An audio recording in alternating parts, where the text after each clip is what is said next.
So Tyson Fury and his promoter Frank Warren are running around claiming that, just like the first fight, Fury got jobbed on the cards. They're saying that 116, 112 to Usyk is impossible, and it should have actually been more like the reverse. Warren had Fury winning by 3 rounds. I mean, I can't say it without laughing. The punch stats from 2 separate companies simply do not support what Tyson Fury and Frank Warren are saying. Frank Warren, after the fight, tried to make out as though everybody who was watching at ringside thought that Tyson Fury won, which was, of course, an absolute load of rubbish. At one point, he claimed that Oscar De La Hoya had Tyson Fury a mile ahead, but De La Hoya did separate interviews after the fight where he said he thought Usyk won. So I don't know whether Frank Warren is making it up or whether De La Hoya was just telling Warren what he wanted to hear because he was sitting close to him. In any event, I'm just going to go through how various boxing industry people scored the fight. So Simon Jordan, who picked Fury to beat Usyk both times, said that he originally scored the rematch a draw, but after watching the fight a second time and scoring it again, he had it 7-5 to Usyk. Says it in this video right here. Dan Raphael also had it 7-5 to Usyk. Teddy Atlas, in this video right here, had it 8-4 to Usyk. Tony Jeffries had it 8-4 to Usyk. Sergio Mora on the DAZN broadcast had it 8-4 to Usyk. Dominic Ingle, who's a fan of Tyson Fury and knows him personally, said that he scored it similar to the judges, 8-4 to Usyk. Radio Raheem, according to reports, had it 9-3 to Usyk. Kevin Ayol in this video had it 9-3 to Usyk. All of the TalkSport commentators, John Rawlings, Spencer Oliver, and Gareth A. Davis, the biggest Tyson Fury fanboy of them all in the media, all of these guys had Usyk winning. They said it in this video. Adeola Depot had Usyk winning the fight. All of the DAZN commentators thought that Usyk won the fight. Adam Smith, Barry Jones, and Darren Barker. All of the Sky commentators thought that Usyk won the fight. Andy Clark, Matthew Macklin, and Shane McGuigan, and Johnny Nelson. Lennox Lewis, who's cool with Tyson Fury, he thought that Usyk won the rematch as well. Lawrence Okolie, who picked Tyson Fury to win, said that he thought Usyk won it. I think also 7 rounds to 5. And here's one of the most damning ones. Moses Itauma, who was Tyson Fury's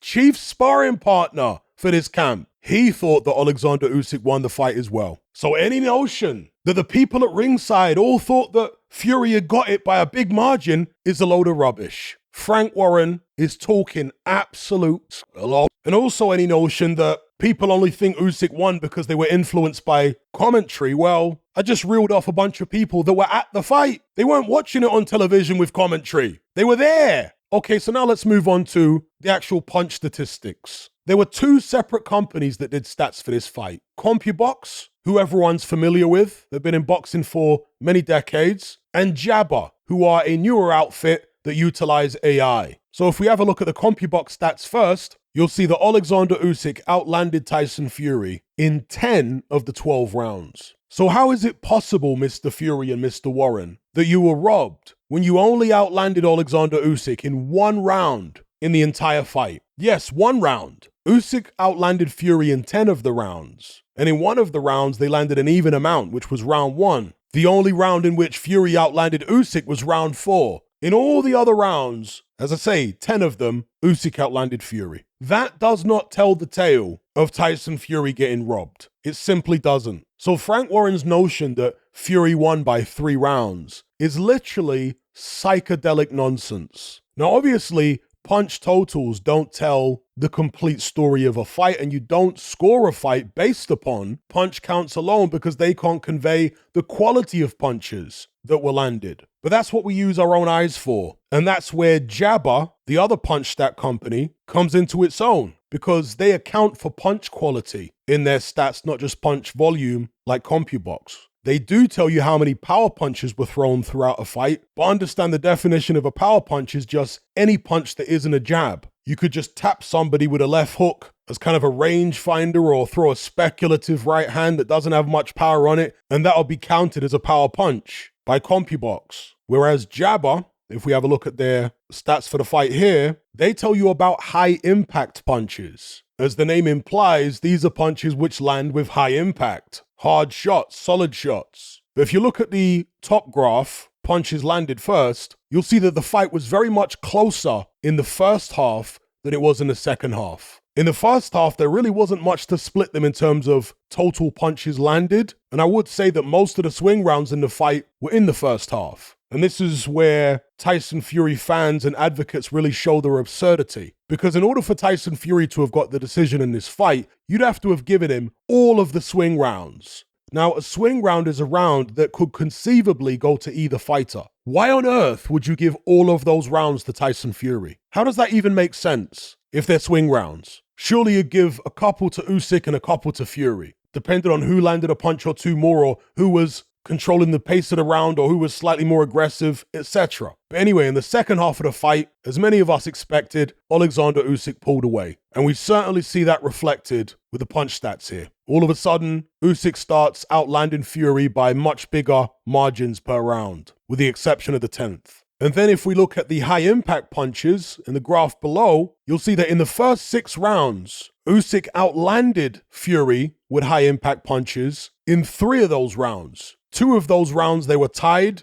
for high impact punches, and in only 1 of the first 6 rounds did Tyson Fury outland Usyk with high impact shots. In 1 of the first 6 rounds. So there is no metric that exists from either of these punch stat companies that supports the notion that Tyson Fury was robbed, or that Tyson Fury even won the fight at all. He once again thought that he could fiddle his way through the fight, land less punches, and be awarded a decision. He's always looking for a favor from somewhere, this guy, instead of doing what he claimed he was going to do, which was to go in there and smash the rabbit to pieces. Fury and his team, his promoter Frank Warren being one of them, were acting like he was going to go in there and do a demolition job on Usyk. Both times, by the way. Frank Warren picked Fury to win by knockout both times. Fury never even came close on either occasion. Ironically, it was Fury himself who nearly got stopped by the smaller, older man in Usyk in the first fight. So there you go, Fury fanboys. Read it and weep.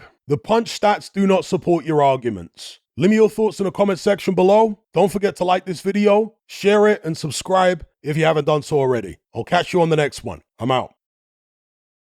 Are you surrounded by mindless bots in human form who adhere to the norm and blindly conform? Who swallow all the mainstream BS and actually ridicule you for questioning things? Do you wish you had more free-thinking individuals in your life to network and converse with? Well, look no further. We're right here. Come and join the Brotherhood of Reason on Patreon. You'll gain access to my weekly topical content where we take deep dives on an endless variety of subjects, as well as my vast back catalogue of podcasts, videos, interviews, movie decodings, and my Confessions of a Nightclub Bouncer series. You'll also get to talk and network with myself and hundreds of other people in our members chat. You can enjoy all this via the Patreon app or on desktop, and download all my podcasts in high-quality MP3. There's no contract, no commitment. You can cancel at any time, just like Netflix, but it's a hell of a lot cheaper. Just download the app from the Play Store or the App Store, or simply visit patreon.com on a web browser. Then head on over to my page and select the tier called the Brotherhood of Reason. All the links are in the description box below. And just a quick money-saving tip for Apple users. If you purchase your Patreon subscription on the desktop site or on Android, then you'll avoid the ridiculous 30% fee that Apple charges for purchases made on the iOS app. So if you're on iPhone or iPad, save yourself some money by buying your subscription on the actual Patreon website or on Android, because it's a lot cheaper. Once you've made that initial purchase, you can then use the Patreon app on your iPhone or iPad thereafter to access and enjoy your content as normal.